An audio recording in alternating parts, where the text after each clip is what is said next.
So something happened a few months back, an incident that the Pentagon is staying completely silent on. An incident where it looks like Iran managed to put America's most expensive, most advanced, and supposedly invisible fighter jet, the F-35, right in its crosshairs. Today, we're going to dive into how that $1.7 trillion promise of stealth might have just been broken. Now, the key thing to understand here, according to sources in the defense world, is that an Israeli F-35 wasn't just spotted, it was targeted. That means Iran's system knew its exact position, its speed, its altitude, everything needed to create what's called a targeting solution.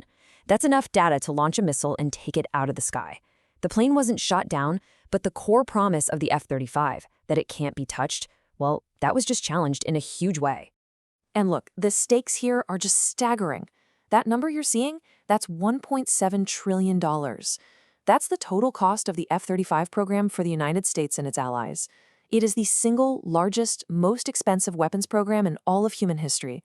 And every single dollar of that was bet on one fundamental idea, that this jet cannot be seen by the enemy.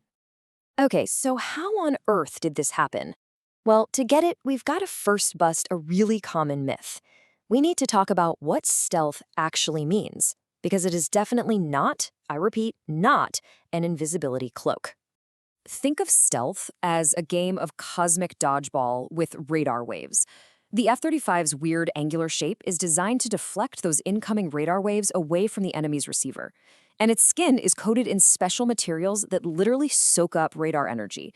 The result? To the right kind of radar, this huge fighter jet shrinks down to the size of a metal golf ball. But that little phrase there, the right kind of radar, that is everything. That is the critical flaw. And this right here, this is the F-35's kryptonite, radar frequency. Modern, high-frequency targeting radars, the kind it was built to defeat, are basically blind to its shape. But older, low-frequency radars, they use much, much longer waves. And these big waves cause parts of the plane, like its tail fins, to resonate. They basically light up and scream, "I'm here," to the radar screen. All that expensive, fancy stealth shaping becomes almost useless. And here's the crazy part. This isn't new, not even close. You just have to go back to 1999. A Serbian commander used an ancient 1960s-era low-frequency radar to track and shoot down a supposedly invisible F-117 Nighthawk. He used old-school physics to defeat a cutting-edge stealth aircraft with a missile system designed before stealth was even a thing. This proved, decades ago, that this vulnerability was real. So, okay, we've known about this low-frequency radar problem for a long time. But what Iran seems to have done is something else entirely, something far more dangerous. They've built a system that doesn't try to see the F-35 at all. Instead, it just listens for it. This is the new game in town, passive detection. Let me break this down because it's a total game changer. A traditional active radar is like shouting into a canyon and waiting for the echo to come back. Stealth is all about making that echo as quiet as possible. But a passive system, it doesn't shout, it just cups its ear and listens. It's hunting for the electronic signals the F-35 is already putting out.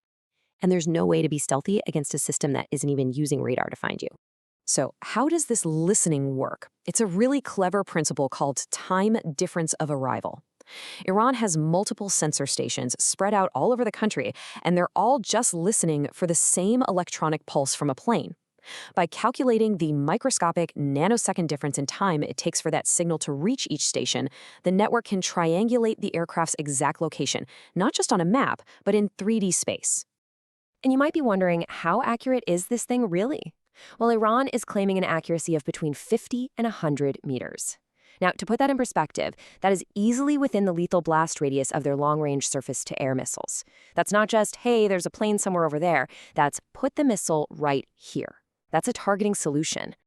All right, so the big question is, why is this stealth fighter making all this electronic noise in the first place? Why can't it just fly silent? Well, it turns out the very systems that make the F-35 such a powerful, advanced jet also make it a screaming electronic beacon for anyone who's listening. I mean, the F-35 is basically a flying supercomputer. Its incredibly powerful radar has to be on to find enemy targets. Its data link is constantly chattering with other friendly forces. Its radar altimeter is crucial for flying low to the ground. These aren't just optional gadgets. They are absolutely essential for the plane to do its job. And every single one of them acts like a flare, broadcasting the F-35's position to a passive listener. And this puts the pilot in an absolutely impossible position. Sure, they can use procedures called emission control, or EMCON, and start turning all these systems off to go electronically dark. But the problem is, an F-35 with its radar off and its data link silent is a much, much less effective fighter jet. It's like buying a brand new Ferrari and being told you can't go over 30 miles an hour if you don't want to get a ticket. You're sacrificing the very thing you paid for.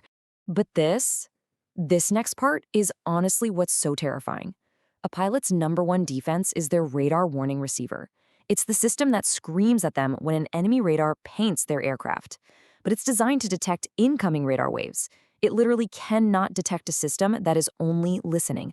This means an F-35 pilot could be tracked, targeted, and have a missile fired at them, and they would get zero warning. Nothing. Until it's way too late.